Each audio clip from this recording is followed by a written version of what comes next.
మీరు చెయ్యి ఊపితే 10 ఊళ్ళు ఆగుతాయి. అలాంటిది అమ్మాయి మీకు వేలు చూపించి మాట్లాడుతోంది. అసలు వాళ్ళతో మాటలు పడాల్సిన కర్మ మీకు ఎందుకండి?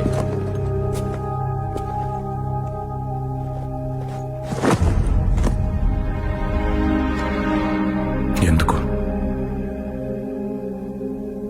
ఆహా, రోజు లెఫ్ట్ నుంచి వెళ్ళే కాలేజ్కి ఓకే ఈ రోజు రైట్ నుంచి వెళ్దాం ఉంది.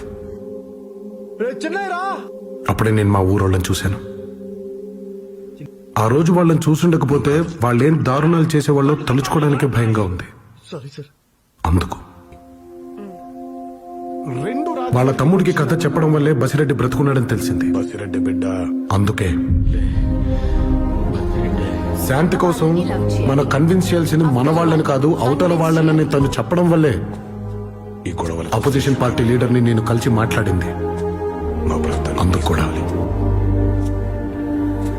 ఆఖరికి బసిరెడ్డి మనుషుల్ని మనం దాచిన ఇల్లు కూడా వాళ్ళ నాన్న క్లయింట్స్దే. ఇంకా ఎందుకని అడుగుతావా? తన వల్ల మనకు మంచి జరిగింది. చెడేదైనా జరుగుంటే మన వల్లే నీలంబరి. నా వల్లే కదా తన కిడ్నాప్ అయింది.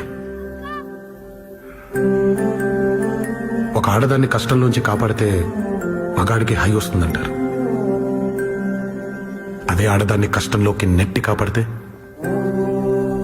అసహ్యం వేస్తుంది. నేను ఇక్కడ ఉంటే నీకు కూడా రిస్క్ నీలంబరి.